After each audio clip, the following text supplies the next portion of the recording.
भीड़ से हटकर कोई भी बात होनी चाहिए, सब रहें खामोश बुत होकर मगर बोलूँगा मैं, है तुम्हारे हाथ में खंजर मगर बोलूँगा मैं, हो गए जज्बात सब पत्थर मगर बोलूँगा मैं। पेंटिंग है ये पहले बनी या शेर पहले लिखा गया, यानी उन्होंने इस तरह से आत्मसात किया। तो आपने कहा तो दोनों गुथ गए। तो जैसे वो गंगा यमुना जब मिलती है ना तो नदियाँ मिलती नहीं हैं, एक दूसरे को अपना एग्जिस्टेंस सौंप देती हैं। थोड़ा और दहेज जुटा बिटिया तेरी काली है। और मैं अक्सर सोचता हूँ कि जिस लड़की को पता हो कि उसके विवाह के लिए उसके पिता ने बहुत बड़ा कर्ज लिया है, वो सारी ज़िंदगी चैन से सो नहीं पाती। कि मैंने उस एक्वेरियम की घुटती सांसें देख लीं, कैसे कह देता मुझे वो मछलियाँ अच्छी लगी। ये मछलियाँ लिख रहे थे, मैं उन्हें लड़कियाँ पढ़ रहा था। क्या बात। और फिर हम अपने आसपास के अपने कंजर्वेटिव फैमिलीज जिस तरह से हैं जैसी हैं, तो ढेरों लड़कियां वो परिवार नजर आए जो वो घर नहीं थे, वो एक्वेरियम थे। चमक चेहरे पे उसके लौट आई, कोई उम्मीद की लौ जल उठी है।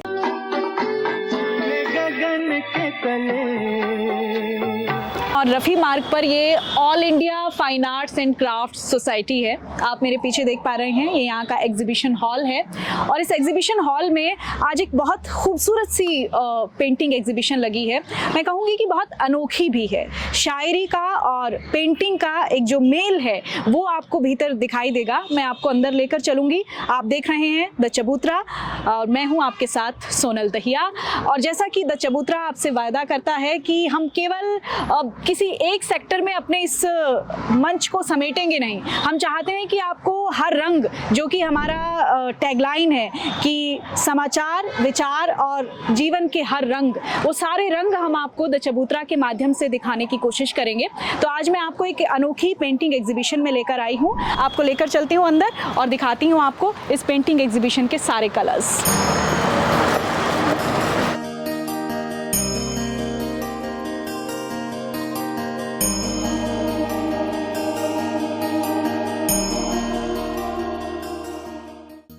तस्वीरों में समेटा हुआ, पेंटिंग्स में समेटा हुआ साहित्य है जो अपने आप में अनोखा है, अपने आप में खूबसूरत है। कुछ खास मेहमानों से आज मैं आपको इंट्रोड्यूस करवाऊंगी जो इस आर्ट के ध्वजवाहक हैं। प्रताप सोमवंशी जी किसी परिचय के मोहताज नहीं हैं, कवि हैं, लेखक हैं, पत्रकार हैं। जितना खूबसूरत बोलते हैं उतना ही खूबसूरत लिखते हैं और उनकी कला को और आगे बढ़ाने का, और मैं कहूँ कि उस कला को एक ट्रांसफॉर्मेशन ऑफ आर्ट जिसे हम कहें, उसका काम किया है मनोज जी ने। 30 साल का इनका एक आर्ट को लेकर अनुभव रहा है। पेशे से शिक्षक हैं और उसके साथ साथ उनकी जो कला की बानगी है वो आप इन पेंटिंग्स में देख पाएंगे। मेरे साथ दोनों ही खास लोग हैं जिनकी वजह से आज मुझे यहाँ आने का मौका मिला है। प्रताप जी, आपका बहुत बहुत स्वागत है। बहुत बहुत आपका स्वागत है इस गैलरी में। और ये मनोज जी की कोशिश है। बाकी लिखा तो बहुत गया है, बहुतों ने लिखा है, लेकिन उसको इस रूप में प्रस्तुत करना ये वास्तव में मेरे लिए भी अभिभूत करने वाला अनुभव है। किताबों से निकलकर गज़ल, नज़्म, कविता, जब शेर किसी पेंटिंग में समाहित होते हैं तो ये जो एक ट्रांसफॉर्मेशन ऑफ आर्ट है, ये देखकर एक कवि के लिए कैसा अनुभव होता है, एक लेखक के लिए कैसा ये ट्रांसफॉर्मेशन के साथ साथ ट्रांसफॉर्मेशन तो है ही है, ये इंटर रिलेशन बिटवीन आर्ट भी है, एक अंतर संबंध है। आप देखिए वो जो एक गजल जो लिखी गई और जब वो गाई जाती है, जब वो सुर के साथ जाती है, सुर का पद जब हम पढ़ते हैं और सूरदास का पद जब गाया जाता है तो उसकी ध्वनि अलग हो जाती है। इसी तरह जब ये पेंटिंग है तो मैं लोगों की टिप्पणियां बता रहा हूँ जो इस गैलरी में घुसते हैं। 2 चीज़ें, लोग कहते हैं कि ये शेर बोलने लगे। किसी ने इसका नाम रखा कि शेर की सूरत। किसी ने ये कहा कि ये जो पेंटिंग है ये पहले बनी या शेर पहले लिखा गया, यानी उन्होंने इस तरह से आत्मसात किया। तो आपने कहा तो दोनों गुथ गए, एक के अस्तित्व में दूसरा विलीन हो गया है, तो दोनों एक दूसरे जैसी चीजें लगती हैं। बहुत खूबसूरत बात कही है कि आपकी जो ब्रश है उसके साथ शब्द बुने गए और आपने आर्ट का इतना खूबसूरत फॉर्म हमें दे दिया। बहुत अलग एक अनुभव हुआ होगा जब लगा होगा कि एक तरीके से कहें कि अ फॉर्म ऑफ रेजिस्टेंस मैं कहूँगी इन पेंटिंग्स को, जब एक कवि विचलित होता है, परेशान होता है, ब्रश उठाता है और 4 साल तक उस पर काम करता है। देखिए, जो प्रताप जी की किताब मुझे पहली बार मिली और मैं कुछ दिन तक पढ़ नहीं पाया था, क्योंकि उन दिनों शायद मैं कविताओं से थोड़ी दूर था और गद्य पढ़ रहा था। और लॉकडाउन के दिनों में जब ज्यादातर लेखक अपनी किताबें निकाल रहे थे, किताबें साफ कर रहे थे, तो प्रताप जी की किताब सामने आई। तो सरसरी निगाह किताब पर डाली और एक शेर उस पर पेंटिंग है यहाँ पर। तो उससे पहले मैंने एक रेखांकन बनाया और सर को भेजा, फेसबुक पे डाला और खूब रिस्पांस आया उसका। तो मुझे लगा कि इसमें कुछ काम किया जा सकता है। तो चुपचाप कैनवस इकट्ठा किए, रंग लाए और पेंटिंग शुरू की। तो 3-4 पेंटिंग्स बनाने के बाद जब प्रताप जी से बात हुई तो प्रताप जी हैरान थे। वैसे मैं भी हैरान था, क्योंकि मुझे उस समय कोई ऐसा आइडिया नहीं था कि हम क्या करने वाले। हाँ। मुझे चल रहा था। इनकी पूरी किताब से आपने 28 अशार 28 कैसे चूज किया उनको सर? तो जो मुझे लगता है कि शायद प्रताप जी और मेरा जो हम लोगों का बचपन, हम जिन घरों से आते हैं, शायद वो एक जैसे घर थे। हम लोग एक दूसरे से ज्यादा कनेक्ट करते थे। वो चीजें मुझे ये बाद में पता चला कि जो शेर मैंने चुने वो प्रताप जी के भी पसंदीदा शेर लगभग वही थे। प्रताप जी, आप एक यथार्थवादी लेखक हैं। आप रिश्तों पर बहुत खूबसूरत लिखते हैं और वो रिश्ते जब हमारे इर्द गिर्द होते हैं, उन्हें महसूस करना, उन पर लिखना, हाउ डिफिकल्ट इट इज? बिल्कुल नहीं है, सबसे आसान होता है। और सबसे आसान क्या होता है, एक तो जो हम बोलते हैं, जैसे भवानी प्रसाद मिश्र की कविता है कि पंक्ति है कि जिस तरह तू बोलता है उस तरह तू लिख। तो मेरा लिखना सबसे आसान है और इसी वजह से मुझे 26 वर्ष लगे किताब को लाने में, कि मुझे लगता था कि मैं तो बड़ी साधारण सी बातें लिखता हूँ। मेरी पूरी की पूरी किताब बनी है, उसमें एक भी शब्द का अनुवाद डालने की ज़रूरत नहीं थी। एक भी शब्द का अर्थ नहीं बताना है, किसी को नहीं बताना है। एक पूरी किताब में एक अर्थ है ही नहीं है कि इस शब्द का अर्थ नीचे देखें, कोई नहीं है। तो यानी जो शब्द बोल चाल के हैं, जो शब्द बोलते हैं, जो बिंब हैं, जो प्रतीक हैं, वो भी बहुत घरेलू किस्म के हैं, पारंपरिक किस्म के जो बिंब हैं, जो उर्दू शायरी के हवाले से बहुत सारे कहे जाते हैं, उन पे मैंने कहा ही नहीं। क्योंकि मैं उतना बेहतर कह ही नहीं पाया कि जब मैं चांद को बहुत उस तरीके से देख पाऊँ। तो मैंने कहा इतना लोग देख चुके हैं 1000 तरह से चांद, हम काहे वो चांद देखें, नहीं देखते हैं। तो वहाँ पे जहाँ जो चीज़ें थी, तो इसी के लिए जो शेर हैं वो बोलते हुए बन जाते हैं। एक व्यक्ति के विचारों की ही उधेड़बुन बहुत ज़्यादा होती है, लेकिन आपने तो पूरा का पूरा एक, मैं कहूँगी कि कितने सारे विचार और कितने सारे इमोशन एक ही पेंटिंग में लाकर रख दिए। और इस वक्त जिस पेंटिंग के पास मैं खड़ी हूँ, ये आपकी काफ़ी वक्त लगा आपको इसको बनाने में। तो ये क्या था सर, कितना मुश्किल लगा आपको उस वक्त? दरअसल जब हम समय की बात करते हैं कि कौन सी पेंटिंग बनाने में कितना समय लगा, उस समय हमारे ध्यान में ये रहता है कि आपने रंग उठाए, पैलेट पे लिए और ब्रशिंग में आपको कितना टाइम लगा। दरअसल पेंटिंग का टाइम उससे अलग है। आपको वहाँ तक ब्रश उठाने से पहले का जो समय है वो बहुत लंबा समय होता है।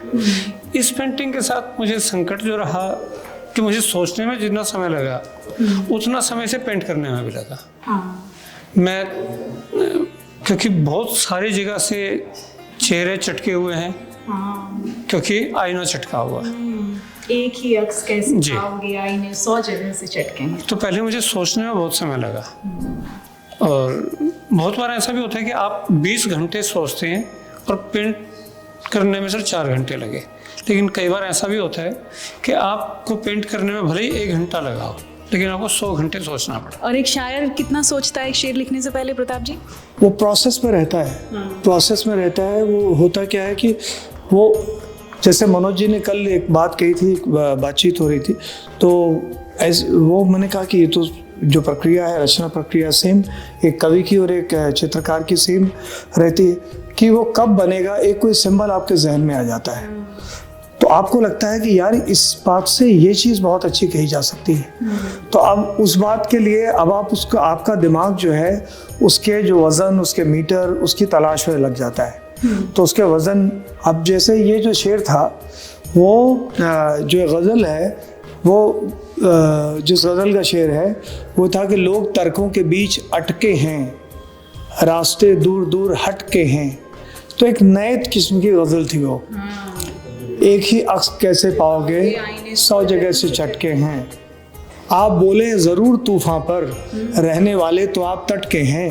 वाह वाह सर, बहुत खूबसूरत, बहुत शानदार। एब्स्ट्रैक्ट फॉर्म ऑफ पेंटिंग है सर, बहुत कम पॉपुलर है, बहुत कम लोग जानते समझते हैं, एक अलग वर्ग है इन पेंटिंग्स को पसंद करने वाला। तो शायद यही वजह रही मनोज जी हरियाणा छोड़कर दिल्ली आए। नहीं, दिल्ली बड़ा कैनवस है, बड़ी जगह है, बहुत से लोग हैं और एक हमारे नया एक्सपीरियंस था यहाँ पर और बहुत शानदार था। तो बड़ी दुनिया में घुसने का मन करता है तो दिल्ली में इसलिए है। तो हरियाणा में एक वैक्यूम लगता है सर कहीं ना कहीं कि ये वाला टेस्ट कम है। हाँ, हरियाणा में थोड़ी सी अभिधात्मक चीज़ें चलती हैं, वहाँ पर कविताएं भी बड़ी अभिधात्मक ही चलती हैं। हाँ। और पेंटिंग का मतलब भी वहाँ पहाड़, दरख्त, पानी, मटका सर पे रखी आई हुई औरत और उसके साथ झोंपड़ी। हमारे जहन में बंगला आता ही नहीं है। जो हम वो छोटे बच्चे थे तब बनाते थे, वो सूरज उग जाता था और एक 3 पहाड़ियों से सूरज निकलता था। ये जी, तो उससे बाहर निकलना था, उससे बाहर निकलना था जी। तो और देखिए आगे चलते चलते कुछ और भी बहुत ही पॉपुलर शेर हैं प्रताप जी के। हो गए जज्बात सब पत्थर मगर बोलूँगा मैं, है तुम्हारे हाथ में खंजर मगर बोलूँगा मैं। विचलित होंगे देखकर कि एक डेप्थ जो है, गहराई जो है किसी पेंटिंग में वो किस हद तक हो सकती है। मनोज जी, किसी भी चीज़ को पेंट करने से पहले उसे जीना पड़ता है, उसको अपने भीतर समाहित करना पड़ता है। आपको एक साथ कई सारे कैरेक्टर जीने पड़े होंगे जब आपने इन सबको पेंट करने का सोचा। नहीं, एक तो बचपन से हम ये चीज़ें समझ रहे हैं और अपने आसपास देखते हैं कि ज़रूरी मुद्दों पर बहुत से लोग चुप रह जाते हैं, बहुत बड़े बड़े लोग भी चुप रह जाते हैं, बहुत बड़े सुपर मेगा स्टार भी चुप हो जाते हैं। तो किसी ना किसी को तो बोलना पड़ेगा। जब बोलना पड़ता है तो उसका खामियाजा भी भुगतना पड़ता है सर।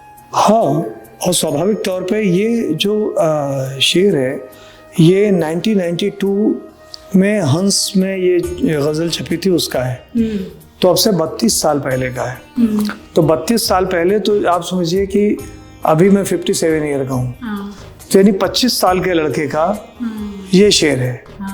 अभी मैं दूसरी चेतना से कहूँगा, कहना होगा तो 25 साल के लड़के जो भी हैं उनके भीतर अगर ये फायर नहीं है, ये बात नहीं है, तो मुझे तकलीफ होगी। तो आप समय के हिसाब से भी चीज़ें कहते हैं और भाव अब आज भी वही है। कभी कोई थ्रेट लगता है ऐसा जब सच बोलते हैं, कोई सत्ता के खिलाफ बोलते हैं, लेखकों को, शायरों को कभी डर लगता है क्या? नहीं, देखिए पहली चीज़ ये है कि वो जो सच होता है, जितना आप बोलते हैं वो सच ही ताकत बन के आता है। तो आपके पास ताकत रहता है। जैसे आप जो सच बोलने वाले हैं वो कहेंगे, वो ये भी कहेंगे मैं किसी की परवाह नहीं करता, तो उनका अहंकार नहीं है, वो विश्वास, हाँ वो विश्वास है। तो सच ही तो विश्वास देता है। इस तरह की गहराई की चीज़ों को सोचते हैं, हमें ब्लैक एंड वाइट नज़र आती हैं। आपने कलर्स का इस्तेमाल किया और कलर्स भी बहुत वाइब्रेंट कलर्स हैं। सो क्या सोचा आपने? शायद इसकी वजह ये होगी कि मैं बचपन से जो पेंटिंग्स देखते देखते हम लोग बड़े हुए हैं, तो ये शायद वो रंग थे जो हमारे बचपन के रंग थे। और ब्लैक एंड वाइट तो इतने बरसों से लोग देख ही रहे हैं, तो मुझे लगा कि अपना एक पर्सनल टच हो और बचपन के उन रंगों को उठा के। शेर ये है कि मैंने उस एक्वेरियम की घुटती सांसें देख लीं, कैसे कह देता मुझे वो मछलियाँ अच्छी लगी। तो मैंने अपने बहन के घर एक एक्वेरियम देखा, तो हर आदमी उसको अप्रिसिएट कर रहा था, लेकिन उसी में एक मछली बैठी जा रही थी नीचे, उस मछली को कोई नहीं देख रहा था। तो ड्राइंग रूम में जैसे सब हंसते हुए चेहरे हों और कोई एक उदास चेहरा किनारे चला जाए, वो बूढ़ा हो, जवान हो, बच्चा हो, कोई हो, उसको कोई नहीं देखेगा। सब कहेंगे हमने बड़े हंसी खुशी के समय गुजारे। हाँ।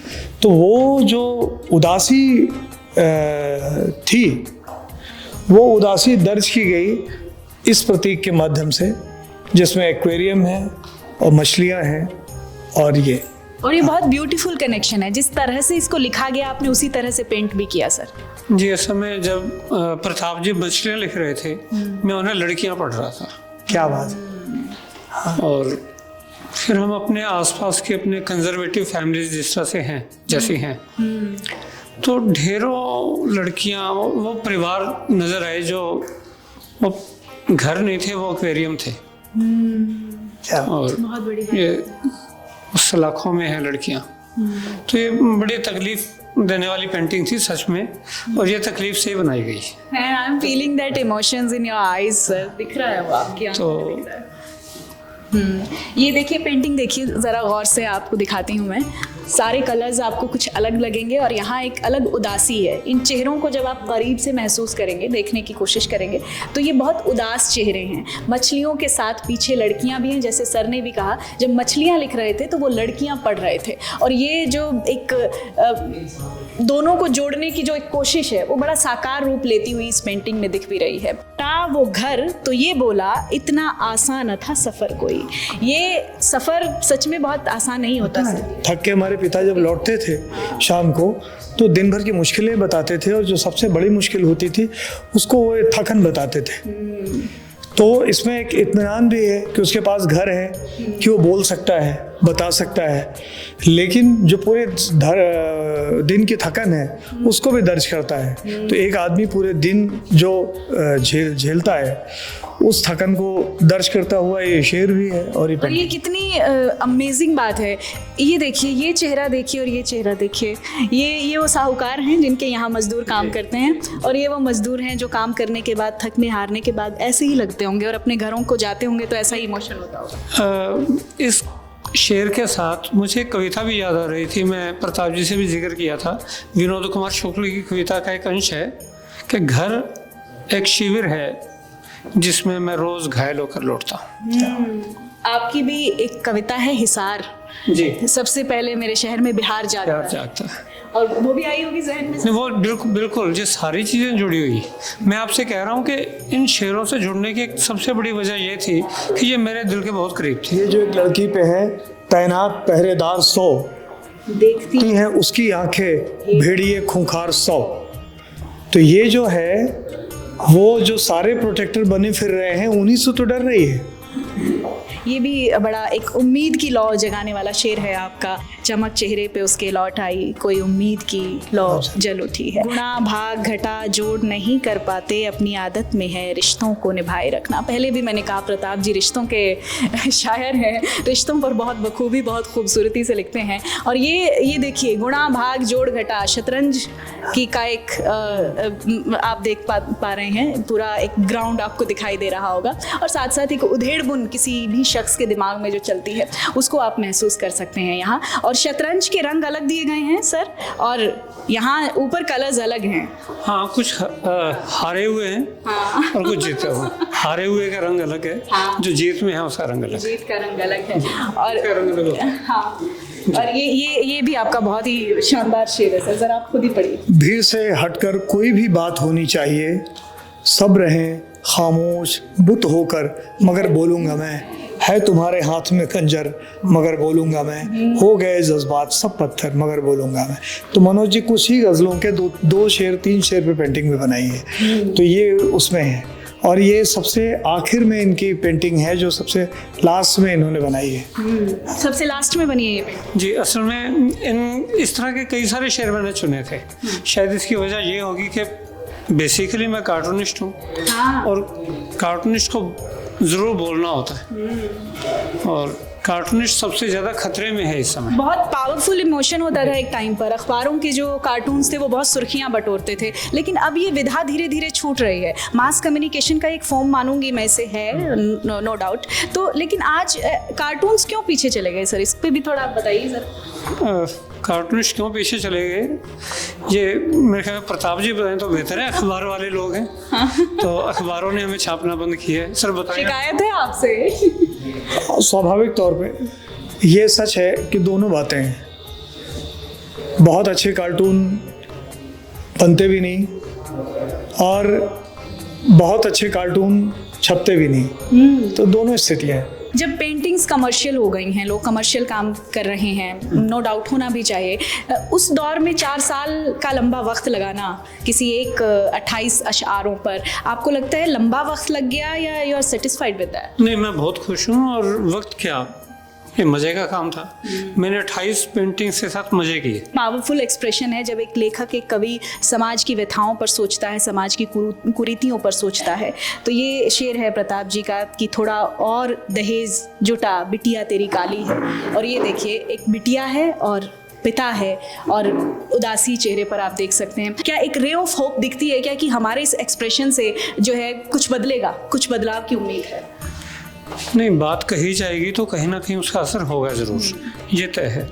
और मैं अक्सर सोचता हूँ कि जिस लड़की को पता हो कि उसके विवाह के लिए उसके पिता ने बहुत बड़ा कर्ज लिया है, वो सारी ज़िंदगी चैन से सो नहीं पाती, वो उस तकलीफ़ में रहती है। उसे इतनी तकलीफ़ है, उसे ये भी ध्यान नहीं है कि उसकी उंगली बकरी के मुंह में है, वो उससे वो दर्द अनुभव नहीं हो रहा है, उसे पिता की तकलीफ। This should be noticed. जी, थोड़ा और डिटेल में बताइए। जी। और एक लंबी फहरिस्त है सामान की जो पिता के पास है, जो बिटिया को दिया जाना है। वो कार है, वो अपने भीतर एक पक्षी, एक चहचहाहट बचा के रखना चाहती है, इसी का लेकिन जी जी जी, पर बहुत बड़ी पूंजी चाहिए। सबसे जो दुखद बात है कि इस लड़की को अपनी शादी में बहुत खुश होना था, और खुशी उसके चेहरे से गायब है। टूटे फूटे रिश्ते जोड़ा करता है, घर के बूढ़ों में कारीगर होता है। मैं इसी शेर की बात कर रही थी, इसी पेंटिंग की बात कर रही थी कि जो बड़े बुजुर्ग होते हैं उनमें एक फनकारी होती है, एक कलाकारी होती है। आई नो सर, इधर होती। हाँ, तो वो कैसे घर को जोड़ कर रख सकते हैं? वो बिल्कुल वही जोड़ के रखते हैं। वो देखते हैं कि कौन किससे नाराज़ है, कौन किससे खुश है, तो वो उसका हिसाब किताब कर देते हैं। मैं अगर भाई से बहुत नाराज़ चल रहा हूँ तो मेरे पिता मुझे याद दिला देंगे कि तुम्हारे भाई ने तुम्हारे लिए क्या किया। जब मेरे पिता याद दिलाएंगे तब मुझे याद आएगा, उसका एक अलग नजरिया बनेगा, आएगा। अगर भाई कहेगा कि मैंने तुम्हारे लिए ये किया तो मेरे ऊपर एहसान होगा, तो मुझे लगेगा कि वो अपना रूप दिखा रहा है। लेकिन जब पिता बताएंगे कि तुम भूल गए, उसने तुम्हारे लिए ये कहा था, उसने तुम्हारे लिए ये किया, तब तो यानी वो तंत्र हैं, वो तंतु हैं जो हमको बांध के रखते हैं। जो कोने कोने में सिक्के छुपा के रखती है, वो घर के वास्ते क्या क्या बचा के रखती है माँ। हाँ, बिल्कुल।